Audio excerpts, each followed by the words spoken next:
Kembali di Nusantara Petang dan kita masih bersama dengan Dr. Erlina Burhan yang merupakan dokter spesialis paru dari Rumah Sakit Persahabatan.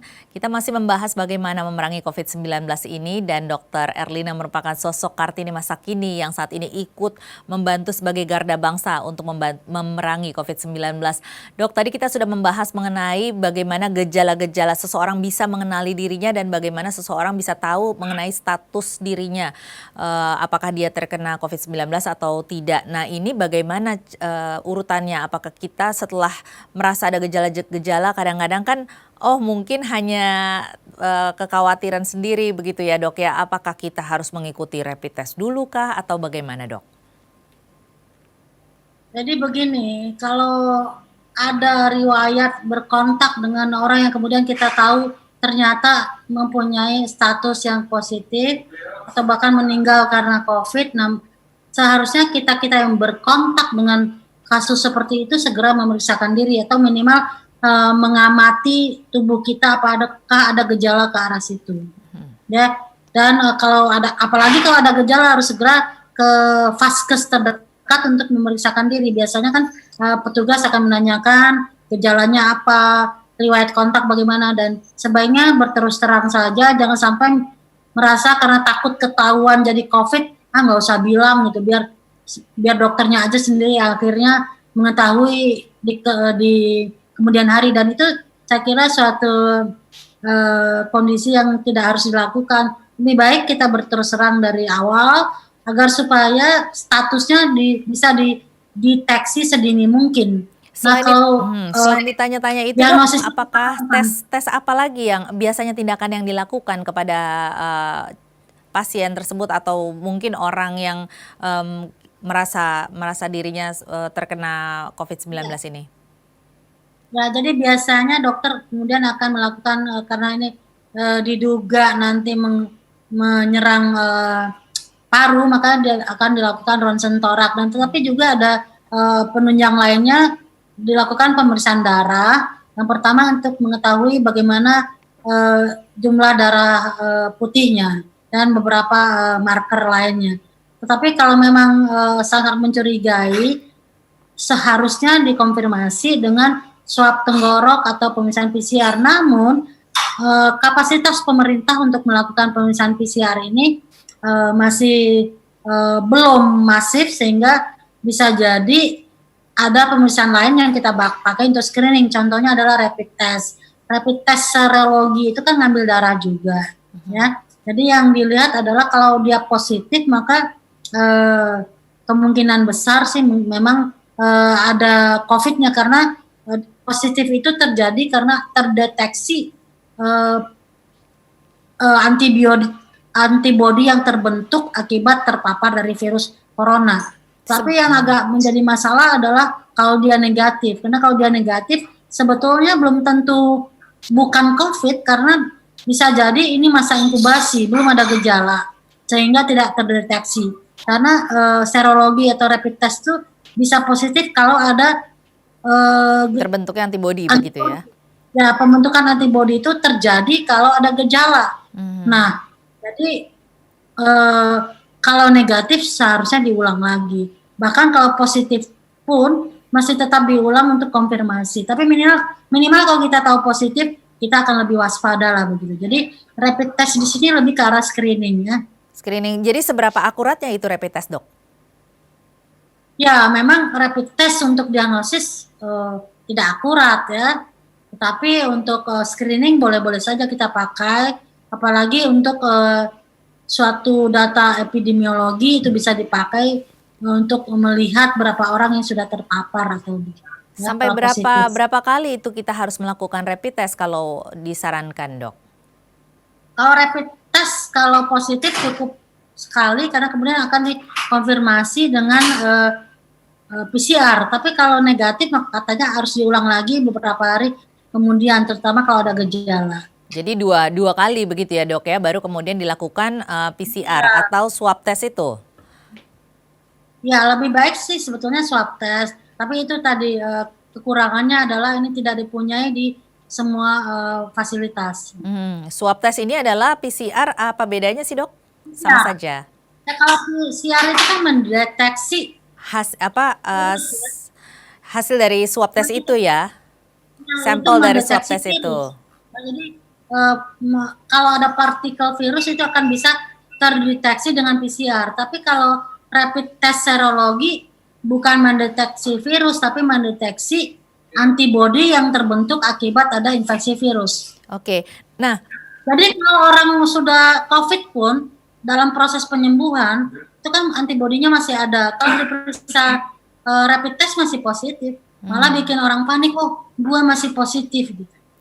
Nah, ini mengenai pendataan, Dok, seberapa akuratnya sih selama ini yang terjadi di Indonesia? Apakah mungkin dari satu orang yang sudah melakukan tes, kemudian didata, terus kemudian dia kan akan ada lagi yang melakukan tes ulang begitu ya? Apakah nanti bisa jadi itu akan terdata menjadi 2 kali, padahal bukan orang yang berbeda begitu, Dok? Bisa nggak?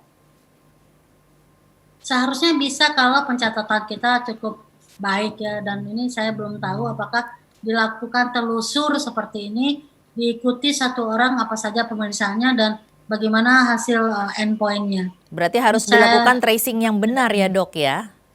betul. Ya, saya kira pemerintah mungkin sudah melakukan ke arah sana, tapi memang saya tidak terpapar dengan data itu. Dokter sendiri takut gak sih, Dok, untuk terpapar ini kan karena dokter setiap hari ya bertugas dan Takut juga dong, berinteraksi. takut dong. Siapa sih yang nggak takut ya? Dokter juga takut. Dokter kan juga manusia, bukan? Hmm, iya Ya, dok, saya betul. juga takut kalau sampai sakit karena ini virus-virus baru ya. Masih sedikit sekali pengetahuan kita tentang virus ini dan dia selalu ada perubahan. Dan kita nggak tahu apakah kalau sekarang gejalanya begini, besok lain lagi, dan apakah ke keganasan atau virulensinya juga semakin berubah.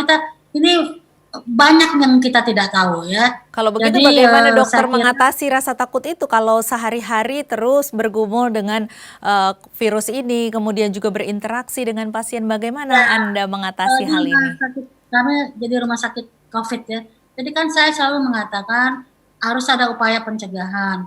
Pencegahan itu adalah satu, meningkatkan imunitas, karena kalau imunitas kita bagus, maka walaupun kita terinfeksi, maka sistem imun kita itu akan mengkontrol atau bisa mengatasi reaksi dari virus. Itu satu hal. Kedua, bagaimana cara supaya virus ini jangan masuk ke tubuh? Dia kan masuk lewat saluran nafas, Ya. ya. Jadi cuci tangan, pakai masker, berjarak dengan orang, karena droplet yang dikeluarkan itu kan kemampuan jangkauan dari partikel virus yang ada di droplet itu kan nggak jauh-jauh amat, ya. Paling jauh 1 sampai 2 meter. Jadi kalau itu kita jaga, itu mungkin bisa. Dan kalau petugas kesehatan di rumah sakit kan sebetulnya banyak sekali sudah merupakan satu hal yang rutin memakai APD. Ya, Ya. jadi dengan begini kita akan lebih terjaga. Tapi bisa saja sih lagi sial atau bagaimana, lagi lupa cuci tangan, itu bisa saja terjadi, dan kita tetap harus waspada. Dan tapi ya sebagai petugas kesehatan kan nggak bisa lari kan, nggak bisa berpaling mengatakan sorry ya gue takut, gue nggak ke rumah sakit, ya nggak bisa. Ya, orang tugasnya ini gitu. Iya, jadi bagaimana secara psikologis dokter mengatasi hal itu? Ya pertama saya ikhlas saja bahwa ini memang pekerjaan saya. Saya kira semua petugas kesehatan dimanapun di Indonesia memang merasa memang ini loh tugasnya, tapi juga mohon disupport juga dengan fasilitas supaya kami nyaman melakukan tugas seperti penyediaan APD, penyediaan obat, infrastruktur, layanan lain-lain ya.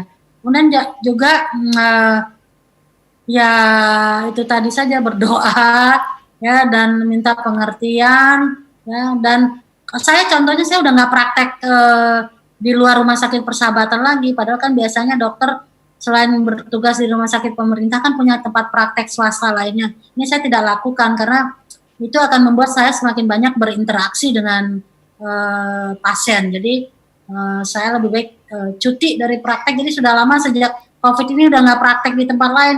khusus di Rumah Sakit Persahabatan dan buat saya nggak masalah. Ya itulah orang kan bilang, oh, berarti finansial berkurang dong. Ya nggak apa-apa, kita sama-sama menderita lah. Yang penting jangan terpapar begitu, yang penting jangan infeksi, jangan sakit ya. Dan saya juga mendoakan seluruh kita ini bisa menjaga diri, imunitasnya baik dan disiplin dengan himbauan pemerintah untuk PSBB itu dilaksanakan agar supaya pertama penularan memutus rantai penularan itu terjadi di masyarakat sehingga kasus tidak bertambah, sehingga tugas petugas kami pun jadi ringan. Jadi kemungkinan kami terpapar juga rendah. Jadi kita sama-sama menolong nih ya, petugas kesehatan kami menolong kalau sakit, tapi juga tolong kami jangan menambah kasus. Baik, terima kasih Dr. Erlina Burhan telah menjadi sosok Kartini masa kini yang juga memerangi COVID-19 yang merupakan garda bangsa. Kami juga tentunya berterima kasih kepada semua tenaga medis yang ikut untuk memerangi COVID-19 ini. Tetap jaga kesehatan, Dok. Terima kasih. Terima kasih, sama-sama. Selamat sore.